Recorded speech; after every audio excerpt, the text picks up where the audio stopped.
तर मराठा आरक्षणाच्या लढाईसाठी हजारो आंदोलक मुंबईमध्ये दाखल झाले आहेत। मुंबईत पडणाऱ्या संततधार पावसामुळे या आंदोलकांचे मात्र मोठे हाल झाले। रात्रभर मिळेल तिथे आसरा घेण्याची वेळ या आंदोलकांवरती आली। सीएसएमटीच्या आवारातील जागेवर या आंदोलकांनी आसरा घेतला होता।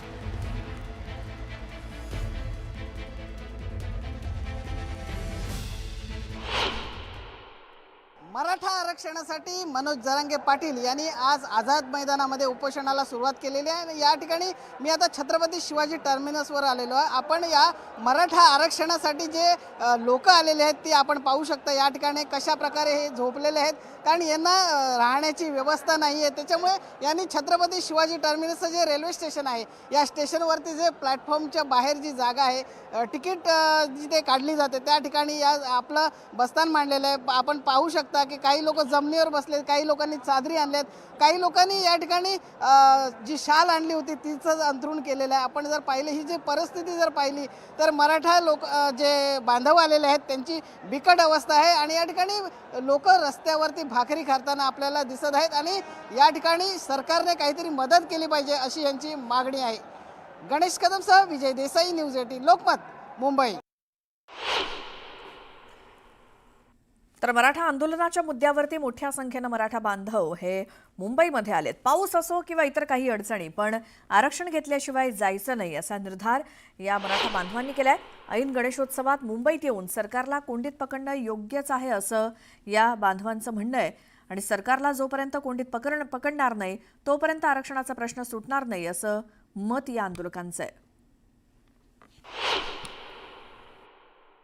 मराठ्यांना आरक्षण मिळालं पाहिजे यासाठी जरांगे पाटील हे उपोषणाला बसलेले आहेत आझाद मैदानमध्ये आणि त्यांना पाठिंबा देण्यासाठी इकडची महाराष्ट्रातली जनता इथे आलेली। आपण त्या जनतेशी बोलूया, त्यांच्या आताची परिस्थिती काय सांगाल सर?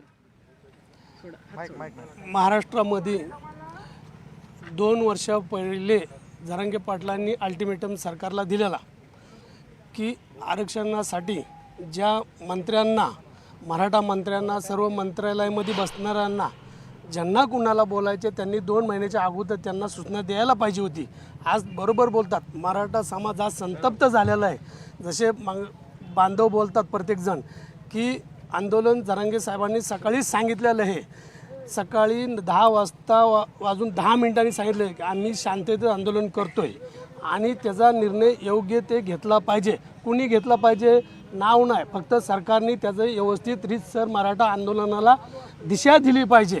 चिघळवण्याचं काम नाही केलं पाहिजे आणि मराठ्यांना पूर्ण हे दिलं पाहिजे, काय आरक्षण दिलं पाहिजे। आरक्षण दिलं पाहिजे असं म्हणतात, तुम्ही काय सांगाल?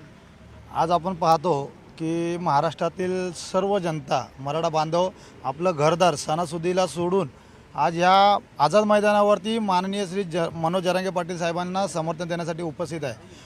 आज आपण जर एक मंत्री किंवा एखादा जर राजकीय नेता जर पाहिलात तर त्यांना प्रत्येकाला वाटतं की आपला मुलगा हा माझ्या मागचा वारसा असावा, त्यांनी कुठल्या तरी पक्षामध्ये त्यांनाही कुठल्या तरी आमदारकी असावी, हे त्यांना वाटतं मंत्र्यांना। मग आज आम्हालाही वाटतं की आज आमच्याही मुलांनाही कुठेतरी शिक्षणामध्ये चांगल्या पद्धतीने स्थान, कुठेतरी चांगल्या पद्धतीने त्यांना नोकऱ्या असाव्यात आणि हे आरक्षण ही जी पद्धत ही जी आहे ती फार चुकीची आहे। आज त्याच्यामुळे हा महाराष्ट्र पूर्ण आज या आझाद मैदानावर उतरलेला आहे।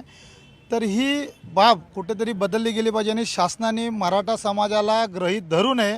आज ही मुंबई ज्या पद्धतीने बंद झालेली आहे ह्याच्यापेक्षाही वाईट परिस्थिती मुंबईवरती येऊ शकते जर मराठा समाजाला आरक्षण मिळालं नाही तर। आरक्षण जर दिलं नाही तर याच्यापेक्षा गंभीर परिस्थिती होईल। तुम्ही काय सांगाल?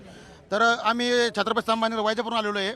तर आमचं म्हणणं एकच आहे की जगाच्या पाठीवर 58 मोर्चे शांततेत निघले। मराठ्यांनी जे काही आतापर्यंत पाऊल उचललं ते शांततेत उचललं, संयमानं उचललं आणि लोकशाही मार्गाने उचललेलं आहे।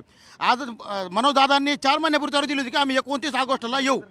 तर 29 ऑगस्टला 4 महिन्यापूर्वी घोषणा करूनही हे सरकार झोपलेलं होतं। मनोजदादांना ते हलक्यात घेतलं, मराठा हलक्यात घेतलं आणि काय बोलले की मनोज जरांगे म्हणजे मराठा नाही। अहो, मनोजदादा मायनस केला तर मराठाच नाही आहे। आजची कंडिशन अशी झालेली आहे। तर मी सांगतो की अहो, तुम्हाला जर कॅलेंडर कळत नाही, तुम्हाला घड्याळ कळत नाही, 4 महिन्याला 19 ऑक्टोबर येणार आहे, गणपतीचं पिरियड आहे, ही त्यांनी तुम्हाला वॉर्निंग दिलेली होती आणि रात्री 12 वाजता येऊन आंदोलन करायचं आहे का?